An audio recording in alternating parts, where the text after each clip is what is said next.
Bismillah, harta, tahta, cinta, dan kata-kata. Salam sukses, salam bahagia. Assalamualaikum warahmatullahi wabarakatuh. Selamat pagi teman-teman semuanya. Welcome di program Public Speaking Academy. Ya, kita sudah memasuki sesi yang ketujuh. Tak terasa hampir 2 bulan. Pekan depan, insya Allah kita akan tayang lagi di minggu pagi. Ya, minggu pagi di tanggal 23. Teman-teman semuanya, khusus di bulan Ramadan, kita akan selalu tayang setiap pagi dan nanti di bulan April akan seperti semula, setiap minggu malam. Ya, jadi teman-teman semuanya yang minggu malamnya bingung ngapain, setelah kita akan sama-sama belajar tentang dunia public speaking. Baik, teman-teman semuanya, kita akan masuk pada materi kita hari ini. Dan saya sekedar mengingatkan, kita sudah memasuki sesi yang ketujuh, yang sebelumnya sesi satu, 2, 3, dan 4 itu adalah bagaimana kita memiliki sebuah mindset yang selalu bertumbuh, selalu berkembang, yang selalu positif, memiliki daya juang, dan bahkan hari ini kita harus memiliki mindset yang mau mencicil hal-hal kecil untuk hal-hal yang besar akan kita raih. Dan di pekan lalu, kita sudah membahas bagaimana cara meningkatkan kepercayaan diri.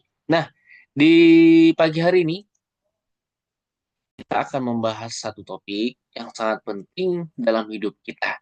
Biasanya, bagi para pemula, inilah yang selalu terjadi. Kenapa? Saya pun juga dulu begitu. Apa saja sih yang terjadi pada kita hari ini ketika kita menjadi seorang pembicara yang pemula atau baru belajar? Biasanya kita itu masih ngomongnya belibet. Masih ada kata atau misalnya ya, selamat pagi Bapak Ibu, seluruh hadirin. Jadi setiap kalimat yang kita lontarkan itu ada kata namanya ada filler word. Artinya ada gap. Gap ini salah satu penyebabnya adalah otak kita baru berpikir ya, apa yang kita ucapkan. Tidak terstruktur, tidak tersistematis, dan tidak terukur. Nah, teman-teman semuanya, seperti biasa, salam kenal. Ini profil saya secara singkat. Dan semoga dengan beberapa sertifikasi ini menunjang ya, untuk menjadi seorang yang ahli di bidang komunikasi. Dan pada intinya, 5 tahun, bahkan 10 tahun ke depan, saya akan fokus di bidang komunikasi, tapi saya akan mengekstrak dari berbagai perspektif, terutama dalam sejarah, psikolog, dan dunia politik. Semuanya. Ini sangat penting bagi kita hari ini. Menjadi seorang pembicara tidak cukup hanya dalam satu perspektif. Kita harus betul-betul mempersembahkan komunikasi itu secara utuh. Baik teman-teman semuanya. Sesi 7 teman-teman semuanya. Mengatasi berbicara belibet. Welcome. Nah, hari ini kita akan belajar bagaimana secara teorinya dulu, secara konsepnya, secara fakta-fakta yang terjadi di lapangan, dan kemudian bagaimana hal itu bisa kita atasi, terutama dalam dunia public speaking. Sekarang kalau kita cek hari ini ya, menjadi seorang pembicara ya, itu nggak mudah teman-teman. Tidak ada yang instan ya di dalam dunia ini. Jadi kalau hari ini ada orang yang berbicara itu mudah sekali. Yes, betul teman-teman. Bagi mereka yang sudah profesional. Lalu bagaimana hari ini Kang, mereka yang sudah profesional kok bisa mengatasi? Nah, jawabannya simpel teman-teman semuanya. Jadi, mereka yang sudah sukses berbicara di depan umum adalah bagaimana mereka ini sudah terbiasa latihan. Jadi kalau hari ini kita baru menjadi seorang pemula, maka langkah kita hari ini adalah sabar latihan. Ya, setiap pagi itu kita harus namanya stretching, pemanasan ya. A I U E O. Jadi teman-teman semuanya, Kalau teman-teman semuanya ingin sukses dalam dunia berbicara, ya bagaimana berbicara itu mempengaruhi, bagaimana berbicara itu memotivasi dan bahkan menginspirasi, maka kita harus tahu rumusnya. Apa saja rumusnya? Salah satunya yang kita tes adalah berbicara belibet, ya. Karena berbicara ini sangat penting, ya. Komunikasi itu selalu terjadi. Baik, teman-teman semuanya, ada 3 topik utama yang akan kita bahas di pagi hari ini. Apa saja? Terutama terkait teorinya. Kita bahas teori. Yang kedua adalah bagaimana penyebab-penyebabnya. Yang ketiga, tentunya kita harus berikan solusinya. Nggak mungkin hari ini kita membuka sebuah seminar, training, itu tanpa namanya sebuah solusi. Jadi, teman-teman semuanya, kalau hari ini kita ingin sukses, maka kita harus memberikan sebuah solusi yang terbaik untuk teman-teman lakukan.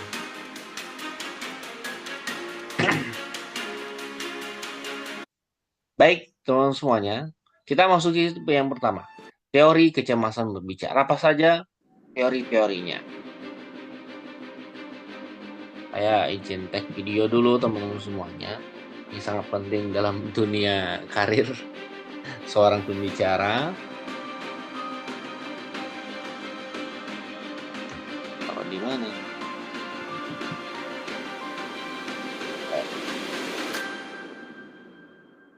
Bentar teman-teman.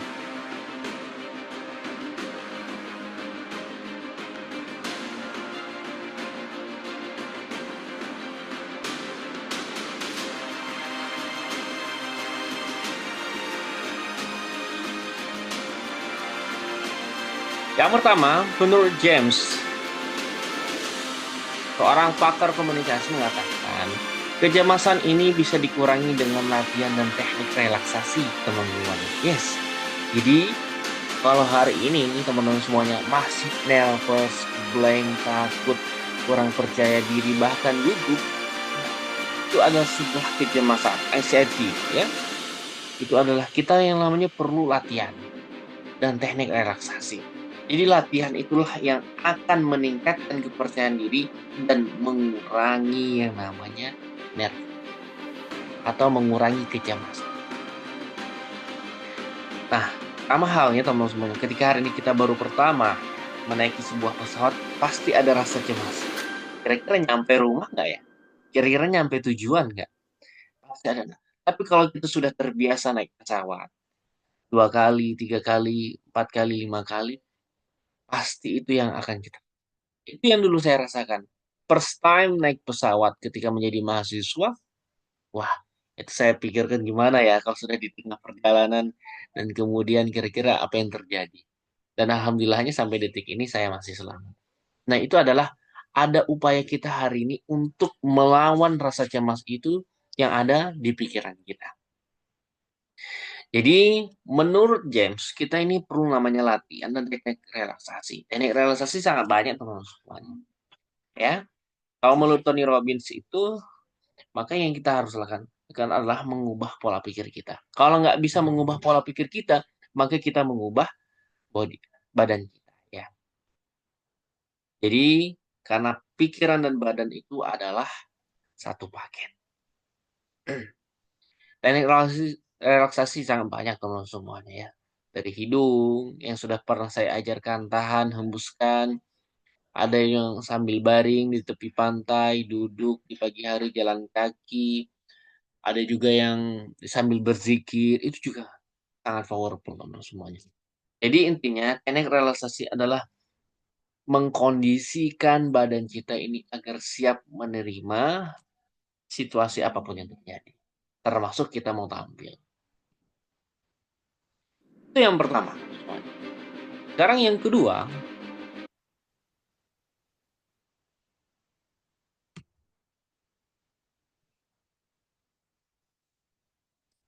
kedua, menurut Jones, ya, jadi manusia ini ternyata menurut John ya, itu mempunyai kapasitas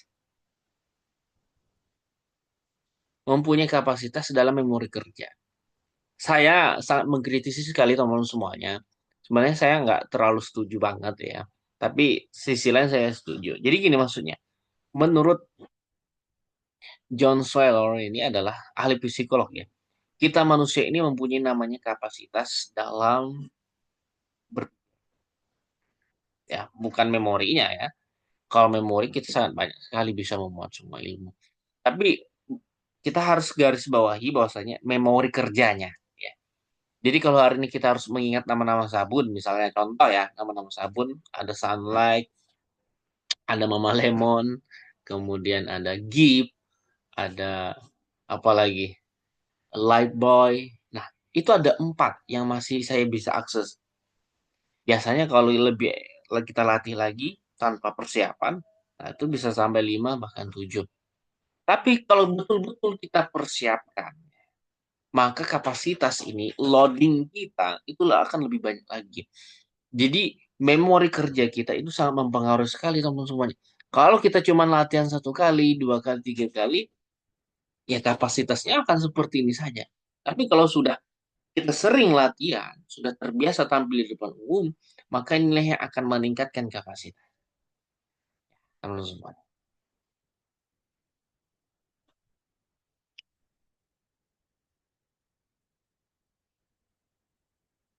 Kita lanjut teman-teman semua. Jadi sudah ada teori ya teman-teman semuanya. Yang pertama tadi adalah bagaimana hari ini kita ini harus rileks.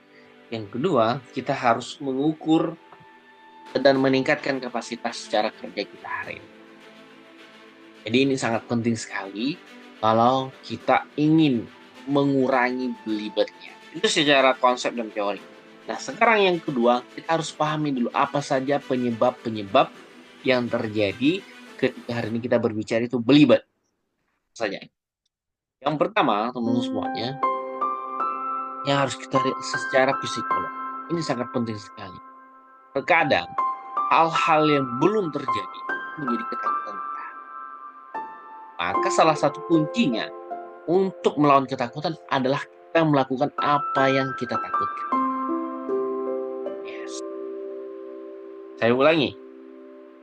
Jadi salah satu kunci apa yang kita lakukan terhadap ketakutan itu adalah melakukan apa yang kita takutkan. Ini kita lawan. Tidak ada cara lain, teman-teman semuanya, dalam dunia public speaking. Ya, tidak ada cara. Adalah kita memberikan solusi-solusi yang terbaik terhadap apa yang terjadi pada kondisi kita hari ini. Kalau kita masih nervous, masih belibet berbicaranya, oh, solusi jangka pendek adalah saya berbicaranya harus lebih pelan. Yang kedua, secara kognitif. Nah, ini terkait loading tadi. Nah, barangkali teman-teman semuanya, secara kognitif ini faktornya adalah kita kurang membaca buku ya, atau kurang wawasan kita.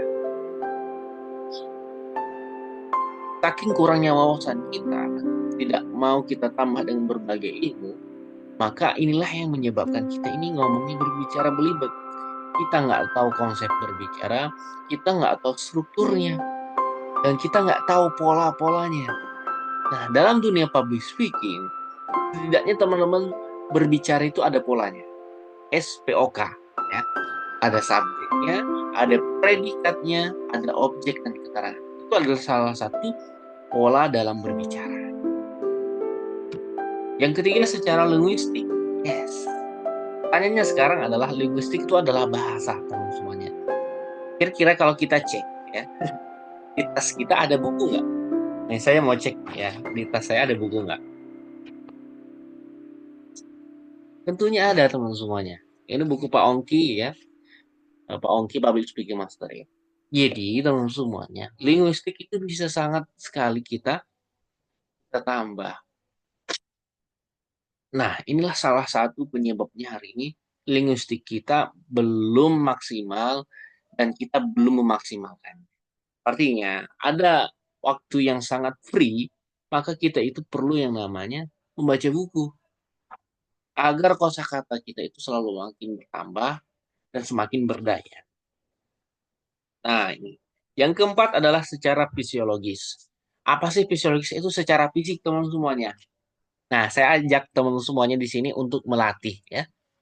Di sini ada Sarbini Halim. Nah, upayakan setiap pagi, every time lah pokoknya. Kalau saya saat ini selalu setiap pagi yang saya lakukan adalah mulut saya seperti ini.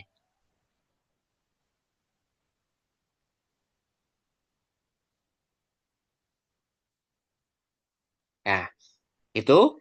Yang kedua, saya biasa mengucapkan huruf R. R dua. Yang ketiga, A I U E O. A I U E O. Itu yang kedua ya. Yang ketiga, yang keempat, saya biasanya memainkan lidah ya, seperti ular.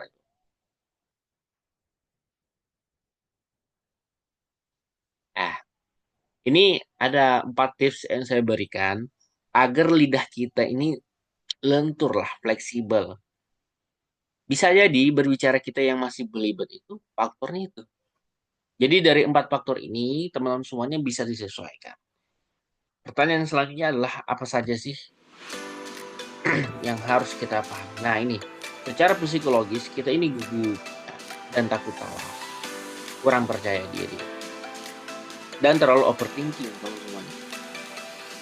Belum tampil, wah kayaknya nggak bisa. Sudah berpikir negatif sebenarnya. Tapi kalau kita sudah seperti itu teman-teman adalah, wahai diriku, saatnya kita buktikan untuk berani berbicara. Walaupun kita sudah tampil salah, yes, setelah proses pembelajaran. Tidak ada yang salah dalam dunia public speaking. Yang salah adalah kita presentasi pramuka. Yang kedua, secara kognitif teman-teman semuanya, kita ini kurang persiapan. Merasa ahli nggak mau persiapkan. Atau masih pemula, ngapain persiapan?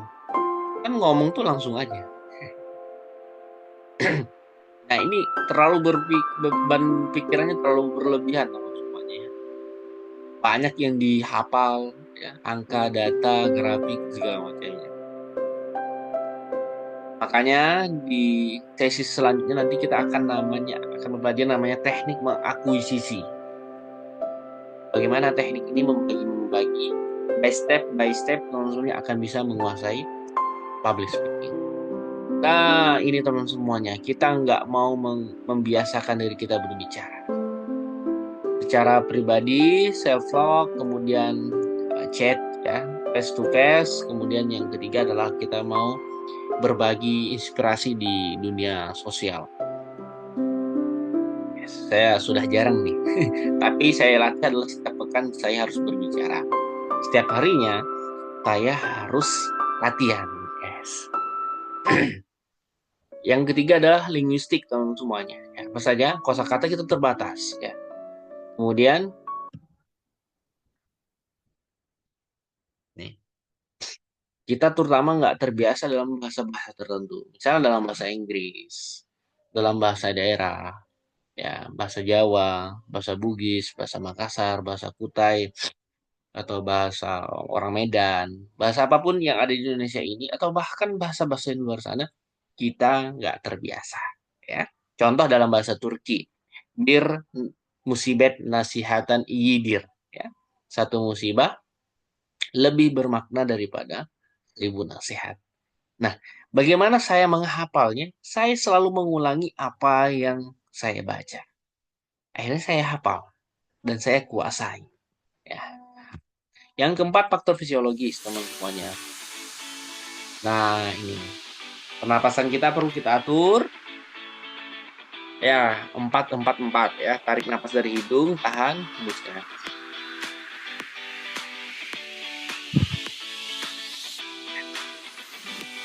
Barangkali secara pernapasan kita ini oksigennya masih kurang ya. Hanya teman-teman semuanya kalau ingin berbicara itu harus tenang dulu bawaan. Tenang dulu ya. Kalau saya biasanya kalau sudah dalam perjalanan menuju tempat acara itu udah waktunya berzikir aja sudah ya. Astagfirullahaladzim atau kalimat yang mengingatkan kita kepada Allah Subhanahu wa taala. Atau doa Nabi Musa dan Harun ya. Rabbi shrahli wa yassirli wahlul 'uqdatam min lisani yafqahu qawli. Jadi kita itu meminta lapangkan dada kita ya kepada Allah Subhanahu wa taala. Oke, kita sudah bahas 4 penyebab ya, secara kognitif, linguistik, kemudian secara linguistik dan fisiologis. Nah, selanjutnya bagaimana cara kita mengatasi teman-teman semua? Nah, ini cara jitunya ya. Dari sekian em, dari sekian hasil riset saya, dari pengalaman saya, tapi saya bagikan 3 tips teman-teman semuanya yang bisa kita praktekkan. Ada banyak teman-teman, ada banyak sekali ya. Ada yang harus latihan A, I, U, E, O, kemudian A, B, C, D, atau ada ya banyak lah versi buku. Tapi setidaknya teman-teman semuanya di sini bisa menerapkan 3. Nah ini, teknik outline bagaimana maksudnya? Misal, di sini kan ada Kak Sarbini Halim ya. Untuk opening, Kak Sarbini Halim ini menggunakan teknik konsep formulanya adalah API. Ini outline-nya namanya. SAPI. Apa sih SAPI itu? S-nya adalah salam, A-nya adalah apresiasi, P-nya adalah perkenalan, I-nya adalah interaksi. Contohnya begini. Assalamualaikum warahmatullahi wabarakatuh. Yang saya hormati Bapak Sarbini Halim dan semoga diberkahi dalam kehidupannya. Perkenalkan, saya Najaruddin Nur sebagai public speaker Indonesia yang telah 30.000 jam berbicara sampai detik ini. Ya, dari berbagai forum, forum perusahaan, forum pemerintahan, organisasi, komunitas, dan masih banyak ada yang lain. Baru interaksi. Teman semuanya, bagaimana kabarnya hari ini? Teman semuanya, ada yang tahu nggak topik apa yang akan kita bicarakan hari ini? Teman semuanya, saya punya satu pertanyaan. Mengapa hari ini kita membahas topik public speaking mastery? Nah, itu namanya teknik outline. Ya. Salam, apresiasi, kemudian perkenalan diri kita semenarik mungkin, dan kita membangun namanya sebuah interaksi dengan pertanyaan. Ini nanti semuanya bisa diterapkan. Yes, ketika kita latihan dengan teknik opening seperti tadi, maka kita harus sadari, oh, saya ya barusan tadi, ternyata saya masih kurang smiling voice. Kemudian intonasinya kurang semangat ya, energinya belum muncul. Terus tadi kayaknya masih ada yang mikir. Nah, sekarang coba kita ulangi. Kita tambah dengan yang lain. Kata tahta cinta dan kata-kata. Salam sukses, salam bahagia. Assalamualaikum warahmatullahi wabarakatuh. Yang terhormat Pak Sarbini Halim sebagai Direktur PT ABCD yang saya muliakan dan saya banggakan. Dan tentunya kita ketahui beliau adalah seorang founder, direktur, dan penulis 1.000 buku. Perkenalkan, nama saya Najaruddin Nur. Sebagai pembicara hari ini, mempunyai 10.000 buku tentang public speaking dan sudah 100.000 jam yang mengisi seminar training berbagai korporat, instansi, perusahaan, bahkan komunitas. Bagaimana terlampir yang ada di layar. Teman-teman semuanya, hari ini saya akan berbicara tentang public speaking mastery. Pertanyaannya adalah, teman-teman sudah siap untuk belajar hari ini? Apakah teman-teman sudah siap untuk mencatat? Apakah teman-teman sudah siap untuk berlatih? Kalau sudah siap, katakan yes. Yes, itu. Jadi contohnya seperti itu, teman. Kalau ada yang kurang dalam teknik opening kita, latihan-latihan kita, maka kita harus sadari, oh, ini kekurangan saya. Yes, kita akui dan kita mau perbaiki. Dan yang ketiga, berlatih spontan. Yes.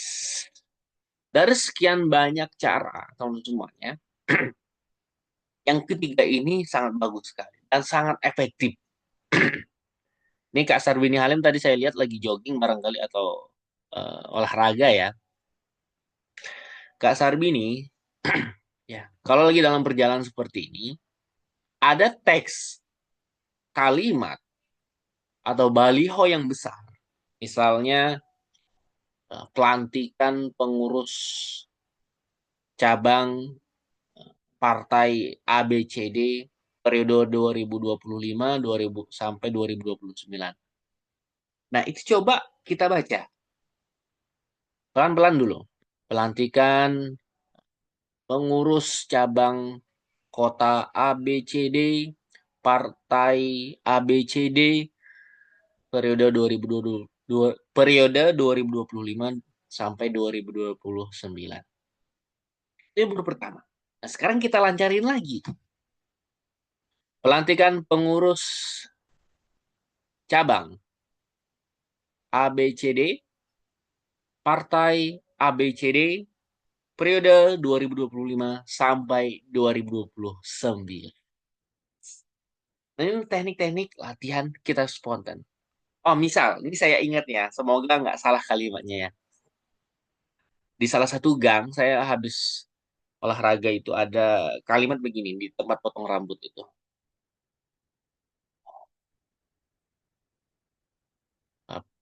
Gaya gaya yang mengikat menjadi daya tarik yang kuat.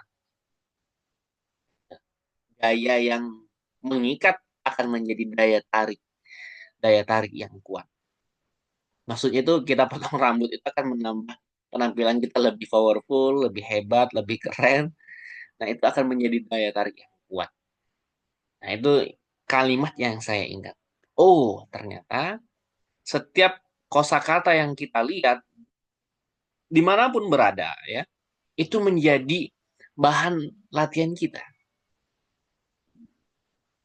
Dan saya memberikan catatan teman semuanya kalau mau latihan seperti ini itu bisa ya, lagi di jalan, dalam mobil, di motor, atau bahkan lagi sendirian itu boleh. Kalau lagi berdua nanti jadi aneh jadinya ya. Kalau lagi berdua itu saatnya kita ya talking ya, chat, kita ngobrol, itu salah satu juga latihan. Baik teman-teman semuanya, itulah 3 teknik yang saya bisa berikan dan teman-teman bisa terapkan secara praktis untuk mengurangi belibetnya. Tidak ada kata atau a ya. Teman-teman semuanya, ini berbagai profil saya seperti biasa saya selalu tampilkan. Salah satu motivasi saya adalah untuk berbagi kepada teman semuanya. Artinya gini, teman semuanya, apapun yang pernah kita latih dalam hidup kita, termasuk dalam dunia public speaking, itulah yang akan kita nikmati ya. Yes, saya menikmatinya menjadi pembicara. Nah, ini berbagai kampus, anak SMP, guru-guru memberikan sebuah motivasi. Pada intinya, teman-teman semuanya, dalam kehidupan kita hari ini, kita ini harus memberikan berbicara yang penuh makna.